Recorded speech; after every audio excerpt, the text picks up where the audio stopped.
Hello and welcome to another gameplay review on the Virkayu gameplay channel. And in this one we have the rank 1 Korean RENGAR Kayn, maybe even the world. And if you're in the RENGAR community, you know exactly who Kayn is. He's not typically a jungler, he's a top laner, and he has the most beautiful, and I mean that literally, RENGAR bush jumping mechanics and all those montages of a RENGAR jumping between 300 bushes and screwing everybody out and twisting themselves in circles, and that's him, right? This guy is absolutely incredible to watch. But we finally have him playing jungle at a time when I'm making a RENGAR video. So I'm very excited to finally have him on the channel.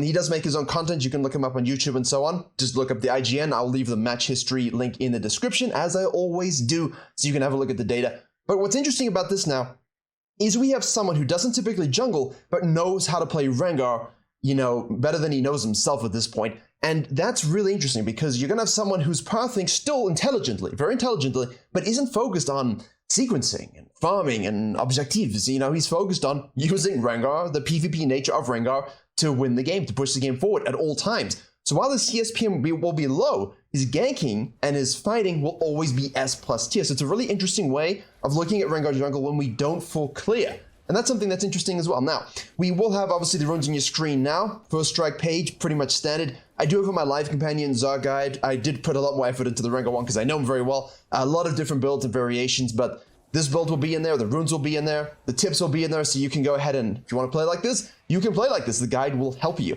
Now, why are we going from red into wrapped as well? We're against the Kindred. What do Kindreds like to do? Invade. And a RENGAR versus a Kindred matchup is always a fun one. It's always, you know, if you're playing Kindred, you like playing against RENGAR, and if you're RENGAR, you like playing against Kindred. Not necessarily for ease of use or ease of matchup, but you definitely love facing them in terms of mental battles, right? Pathing back and forth, and then of course, interesting fights that you can have, range versus melee, bush mechanics, and so on. Now, Caitlyn moves on down to ward this. Ideally here, you can see the practice is a little bit, you know, we're a bit out of practice. Now the bottom lane goes in here and beats our bottom lane 2v1. Now, typically you could look to just do the Gromp to refresh and go down. I think, you know, I would suggest that, you know, get the HP back, keep your sequencing good, and head on down. But he's going to do his blue, so classic. 4 camp in a clear. Now what do Kindreds like to do? 4 camp. What do Kindreds like to do? 3 camp. What do Kindreds like to do? Red buff, invade, cheese. So obviously cutting your clear short here is really, really good, but most importantly, we have finished our camp and synced up with the bottom lane gank as they're pushing to deny. The Rel flashes in to get the double knockups done. We're going to hit a Bola virus, and well, there you go. We get exhausted, we don't get to move at all for 1,000 years because of Tarek, but it doesn't really matter. We synced up beautifully with our bottom lane, reaching back to the bottom tower. We're able to punish the overpush, and now if you were full clearing as RENGAR, you would not be able to do this. You would be too late for this. So the cutting your clear short principle is absolutely critical. Now we do see the Kindred show up here. So what Kayn does is say, listen, if I go for this, I'm doomed. If I go for this, I'm doomed. You have here the ward from the Kindred showing you that they were thinking about this. So what Kayn now is thinking is like, okay, look, I have to go back to base. Obviously I got a kill and assist. That's really fantastic. I got my serrated Dirk spike. Now I know Kindred took the bottom scuttle. Will they go for the Gromp afterwards or the top scuttle? Well, as soon as the Merc goes to the top scuttle, you know they will not help themselves. So what we do is, instead of compromising our sequencing, compromising our win conditions, we go down to the Gromp, which is of course a highly valuable camp here, snack this up, and then we can straight up look to get bottom lane again. But let's make sure we clear this ward, please, before we do so. A little bit of patience, use the bush there to get back into the Gromp range, level 4, and now we can slide on in here. He will choose to focus on the bushes around mid lane and ganking mid lane over anything else. He will let the Kindred get distracted by their own jungling. And you know Kindred would have done this already, maybe even based, you know, and if they didn't go to the top side. Okay, Rel goes in, can we get the bush jump? We will walk into a Caitlyn trap, but we do have everything up here. We can jump, get a passive velocity, we'll get a Q, we'll get an empowered savagery through. Nice use of the bush to the mechanic, the bush to the minion, to the flash empowered savagery. It's so fluid, right? It's so fluid. He knows the exact range and distances, and even just the range of our Q there, range of the orders. When you know a champion, those are the things you don't have to think about. You know you can get that kill out without hitting tower aggro, without getting fisted. From this, good use of using a jungler's pathing against him and using our ingenious and beautiful RENGAR mechanics to move into the side lane there. Bot lane will not have expected it. Now here, this is where things get a little compromised. Obviously, the Kindred mark goes a little bit out of place, but onto the Raptor camp, it disappears, so we know it's gone here. This, typically as a jungler, you know Now, it would have been better to go for the Wolves, obviously, anticipating that those Raptors would still be up. You won't necessarily think it'd be down on the face of it, because if Kindred did this and reset, that Grump, yeah, it's going to be up, but the Kindred would have already based and gone back to base down here. Now, we don't know Kindred's exactly here, but we do know straight up that they should, in theory, be topside, so we kind of want to protect the Raptors. But, it's the Rise. Look at this. Watch this. Look where he's hovering. Look where he's pathing. Look where he's moving. All right? The Rise is moving there. We should, as junglers, notice this. I know a lot of people who don't play jungle don't see these things, but you've got to program yourself, as soon as you're out of mechanical hell, to look to see where laners are moving. So while you might expect Kindred to go topside for the second Grump, for the second Wolves, to maximize that experience, Kindred, in reality, actually goes to the bottom side quadrant here to do the Krugs, maybe to the bottom lane to offset the lead that the Rengar's giving them. And so Rengar checks this and goes, wait a second, who took that? And then you see the Rise come back +4. You know, he leaves vision, you press tab, you see him, you press tab again +4, you know he's the one who did the Raptor. So keep an eye out for those things. The Rel would have seen the Kindred very, very briefly, again, if you're looking at the minimap. And now Rengar, instead of thinking, hey, let me go to the Krugs, right? The Krugs are looking... No. I mean, this is the most geographically undesirable camp on the map. I mean, it's so far away from anything. You've got nothing else other than the red buff coming up. You got a Zac versus a Jace. And instead, he's like, you know what? Let's go for a bottom lane gank. They push this up, trying to cheese. Rel goes over the wall. We go over the wall. And, you know, this is pretty much standard cleanup. This is ganking Rengar, Bush Savant Gaming, camping lanes with no farm, and distributing kills evenly to our ADC to snowball them. That's what's interesting about this, is he has played a lot of fighter/tank Rengar, which means you're typically a bit more low econ, but obviously you want to be ahead with those builds. But in top lane, you're innately usually ahead in those builds if you win lane and understand rotations. In jungle, if you do all those mistakes, you're not going to be. So now we're going to go straight to the Hextech Dragon here. This, as we all know, is a little bit risky when a bottom lane. It's better for our bottom lane to shove this and reset, and they're low. And of course, Rise was showing prior over the Azir, and we haven't really fully tracked the Kindred for a while. Yeah, it's better to kind of not. And if you see the main channel, I've covered this recently, where junglers kind of force dragons, even in a coaching session yesterday, force dragons at bot lanes who can just reset and come back with the item and a huge lead, and everyone dies. You know, because it takes so long to do now. So it's better just to deny the mark, take the Grump, get a Warhammer in the bank here, and then we'll shift on over to our red side. We see the Kindred finally, 48 CS up, 19 CS, kills that ward, goes back on the Challenger recall. So if you were in doubt about that, there you go. And now we're going to go for a red here. In theory, we could look to go red Krugs, red Raptors, just to keep a full sequence and get the camp off the map. I think, obviously, jungling-wise, his jungling isn't perfect, but his Rengar is. So he understands Rengar spikes and how to play with certain item spikes no matter what. And that's a crucial thing here. When you're a one-trick and you know your champion better than anyone, you can play from behind even as a Rengar. Now, what we're doing here is scanning and realizing, listen, we're level 6, let's use level 6. And as a level 6 jungler, if you guys play any level 6 junglers, you should know, like, this is it, right? You get ult, look. You get ult, look. Azir goes in, he flashes it. Unlucky we were trying to go for it. We did actually press the ultimate button, which is a little bit sad. But now we can use it to scout. Ravage. Seek. Look. Ah, there they are. Hello, Kindred. And Kindred is ours, so you're not going to go on that. Don't kite down in here, because you will be collapsed upon, so use your brain. Rel sees this and goes in wards. Low econ Rengar jungling here. We're down a lot of CS. Here's the here's the Zac showing up here. This is a lot of patience here. This is not how you typically play this champion in the jungle, but it's really fun to watch because he knows with these two item spikes and with the snowball in his bottom lane that they can win any 2v2, 3v3. And he knows the Kindred's there, right? So look at this. This is beautiful. He's just waiting. He knows the Kindred's there. Don't need to go back into blue in the meantime. There we go. We go into the bush again. We re-jump. We kill. Rise comes down. Rise gets slapped around by the Zac. We're going to clear this control ward. Now we could look for a little bit of counter jungling, but why? We have Hextech Dragon. Always a good one. You know, if it was a piss dragon, maybe I just take the Krugs and the Raptors and then fall back to my blue side and then I loop back around. Like, you go from the kill into this, and then you come back, you know? And then you can maybe do this. But with the Hextech Dragon, it's so damn valuable, I think, yeah, we snack that. Now, typically, we do have enough for Duskblade. We would probably look for Herald play topside, right, as a typical jungler. So you could justify kind of falling back to blue side, finishing that up, resetting, and then going straight forward. That might be better, but obviously that would put you out of tempo with the Kindred leaving base from death, going straight to the Herald, assuming you will maybe be doing that. So we kind of go back to base before doing a blue side quadrant. Zac does a quick check here, and Kindred is forced to run away. So that's the discussion you have to have in your mind as a jungler. What break-even points do I need? If you really need a few more gold, you know, a few more pennies for your mythic, then it can be better to kind of... Oopsie, we ran out of the bush a little too soon there, but Azir does get it through. We'll get him here. Boink! Level 9 to level 6. Don't care, didn't ask. Thanks for the kill, Monsieur Smurf. And we burnt the flash in the first gank, right? So gank burned, come back and gank again. This is ganking Rengar-thon. Now here, typically you want to use a bush jump just to make sure we can control everything and kind of hide in it if Kindred shows up. But Kindred's mid lane, we see the Jace is a little low. We're going to go for the Ebola, but Jace flashes it. I mean, if you walk at someone as a Rengar with the Mythic and your Ionian Boots completed, and you have full ferocity and you're just going to chuck a hard stun at them, they will almost always flash. Because especially when that stun could happen near a bush, you can get it, you can get the slow afterwards as well. You can get an Empowered Savager, you have your W up, and you get, obviously, the passive from the bush jump back onto them. They're always going to flash it if they're good. So if they're not good, they won't flash it. And then you can kill them. Top tier advice. If you're in a bad elo, just kill them. If you're in high elo, come back again. Now, we have here multiple ganks on the mid lane, multiple ganks on the bottom lane. The Kindred is up almost 30 CS.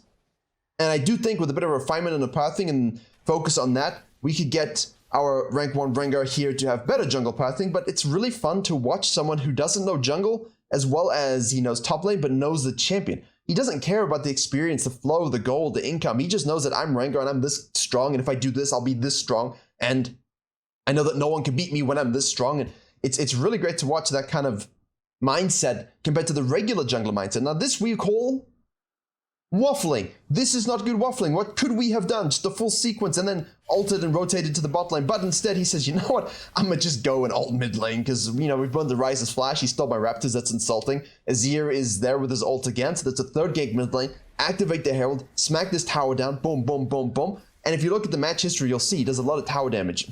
Obviously, he's a top laner. He knows how to hit towers. Junglers are the ones who don't know how to hit towers. You can be Rengar with 14, 15 kills. Oh, hello. Ult should be up again, though. But you see this? He just accepts the fate.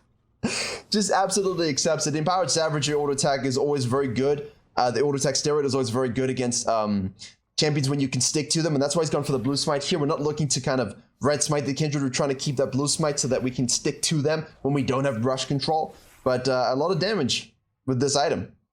It's a good item. I know people like Eclipse still, but they've nerfed that lethality, so more lethality in the Duskblade is kind of juicy. Really up to you. Up to you. There's a lot of different viable Rengar builds in that regard, and Kayn does a lot of those himself. But good example of, you know, we talk so much about sequencing and experience optimization, and like he should have done blue quadrant, then lane gank bottom lane, or just ulted mid lane again. Yeah, he could have done those things, right? But those aren't the reasons you're losing games when you necessarily do those. It's the decisions you make around your pathing that compromises it. And again, here we burned the flash. I know I burned the flash, so yeah, let me go kill him. And then what do? I push lanes, I push towers. That's the raw reality of jungle. The enemy jungler is so concerned about their own experience and farm that they've lost track of the point of jungle, which is to impact lanes and get objectives. And when someone's filled jungle but knows their champion, like Faker included, Faker doesn't have the best sequencing when he's jungle at all. But he plays Rengar. He's historically played a lot of Rengar in the jungle. He will just do this kind of stuff. Like, he'll find a few camps here and there, but he knows that at this point I'm strong, at this point I'm strong, I'll just gank it. And if they have no flash, I'll gank it again, right? So it's refreshing to look at jungle from this perspective with a strong mechanical Rengar player. Like, who's going to fight him? You know, when he's 605 in the river, even if he's not been farming, even if he's down a level, like, who's going to fight him? No one. Now he is up a level. Kindred in the meantime, bottom lane, ult through, but look at all this juicy. Ah, wait, Azir.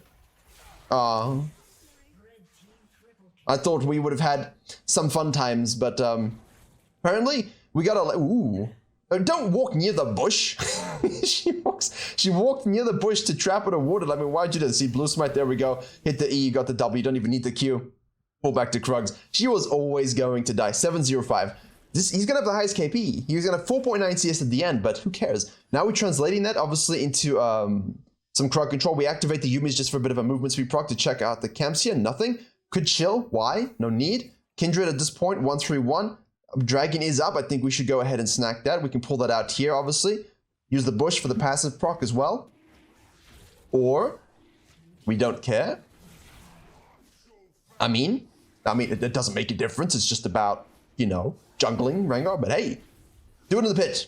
I like to pull it out because the Kindred could, you never, yeah, we see them, but they could always cheese to steal, especially in lower elo. We do have ult available, low targets. This should be a nice juicy double. Launch, killed, still got stunned, it doesn't really matter. We will easily be able to get into the bush here. We can flash if we need to. We flash, bush jump, get them Empowered Savagery to finish. And now we can show them some circus tricks onto the minions. Good rotation. See, that's the kind of stuff.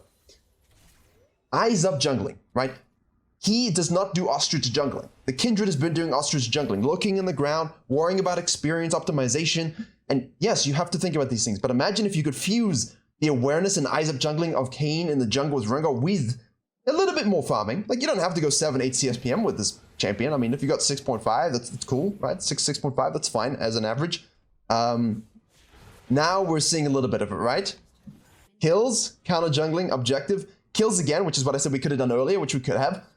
Pull back to our own camps here, and edge camp is obviously good. Hey, look, this lane is being attacked. Our tower is being attacked by minions. Hold the wave.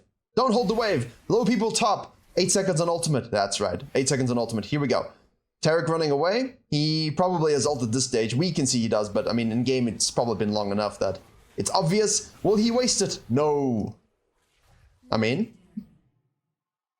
Rengar's rotational play with that ultimate is huge. We don't need ulti hunter for that. Cooldown's pretty efficient. The Grump. No, he's checking the wolves. Go back. Come on. There we go. What are we at right now? 55.87. It's quite specific. I wonder if that 7 is something else. I wonder how many decimals Rai calculates it to. 10.05. Really, it's just fun. It's just fun for me. Because he's so clean on Rengar. It's just fun to watch him fight. I enjoyed the fact that he wasn't just AFK farming 9 CS per minute. Obviously, now we're going to go into the... He's choosing to go into the Essence Reaver. You could justify just going straight into Lord Doms. But if you don't really need that armor pen at this stage, I mean, I know typically we would have like Eclipse, Essence Reaver, Lord Doms. We don't necessarily need to go the Yumus, but this is just an added lethality component. We're going to get that added benefit from the Duskblade passive in terms of haste and movement speed. And, you know, haste is good. Haste always good. Out of base now, we have Sheen plus Warhammer. We're going to slide on down to the Herald. The Jace is now over here. A lot of squishies. Kindred's bot lane, finally, 1, 4, and 3. I mean, 114 to 86 CS, but the thing is, what Kayn has done is just made the Kindred a non-champion, which is exactly what you want to do as Rengar. Get yourself fed, make enemy jungler non-champion. If my CSPM is low, it doesn't really matter. Oh, Caitlyn! Oh no. Oh no, we can go for the empowered Q or triple Q. Oh. Well then. Well then. They then will ban Rengar and then complain that Rengar is annoyingly OP. I mean, is this better or worse than an Udyr doing the exact same thing with Sunfire and Demonics? Like, 100% the Udyr is just running at you down the lane, doing the same exact thing, except, you know, at least you could kill Rengar if you play it properly or if he plays it incorrectly. Udyr just keeps spamming buttons 18 years. I think the Kindred's going down, so we could have just... Yeah, there you go. Oh no, that is...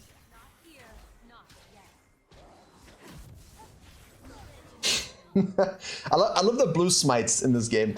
Again, nice bush range, obviously.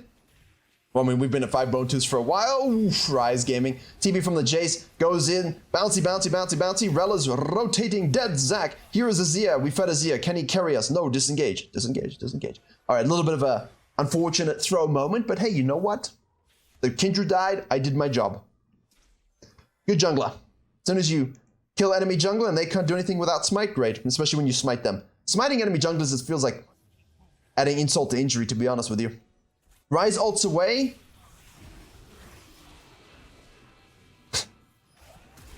That was not... that was interesting, but not perfectly timed. Dear me. Needed an extra second there on the Taric Prime before they went in. Oh dear, that is unfortunate. Kayn respawns and says, well, my perfect KDA is ruined, but there is a dragon spawning. Now, they are a little slow to clean out. Close out, clean out, same thing at this point. We're going to activate our ultimate, activate our Yumis. Yumus, not our Yumis. Disgusting gem. Ah! We are running out now. Oh, we get it! She went back in the bush. It's better to not go back in the bush. Like, how long has Rengar been out? Like, if you went back here, he couldn't get to you. Like, he couldn't get to you. You could at least use your net, your ghost, your flash. Just use your ghost to run away. Don't go back in a bush. How many years, ADCs? Top laners will always die with a 3-camp top lane gank by an Elise, and you're like, and then ADCs will always do this, and then just, I don't know. But hey, you press the buttons, you deserve it. Ooh. Kind of miss the Duskblade auto scanning for wards thing now. Umbral Glaive does that, but that was kind of cool. Broken, but cool. You can kind of go Umbral Blood, I don't really like it.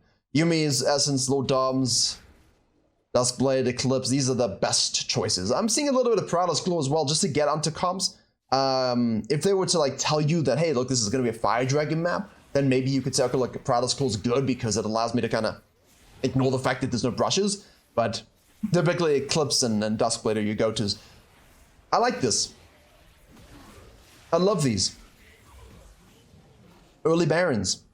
Oh. Oh, he tried to slide it. You see that he tried to slide in, but it wasn't quite in. And I don't think Jess was in range anyway. Yeah, I love these early Barons, excuse me. People just are not doing them. In 21 minutes, you have a huge lead, guys. I don't care if you're Platinum or Gold. You only need 2 people. So if you're really fed Rengar, and you have a good ADC that you've camped, like the Smear in this case, and they all show bot lane, just go straight to the Baron and do it. Right? If you're a tank and you've got a really fed Draven, go straight to the Baron and do it at 21 minutes. You can easily melt that stuff. So if you camp bot lane, which I think at this point we kind of should in this meta, I think that's drilled home at the moment. I hope so. I hope you're not camping top lane. You should be camping bot lane. Free Barons at 21 minutes, provided you get 2-3 dragons. I mean, the objective control just writes itself. Oh no! That's unlucky. You want the full charge on the inhib tower. We lose that basically for 0 value. I think you can just walk up and Q it, to be honest with you. W to absorb some damage. We are obviously, he's actually gone for the W second because it's so normal for him. You go E second.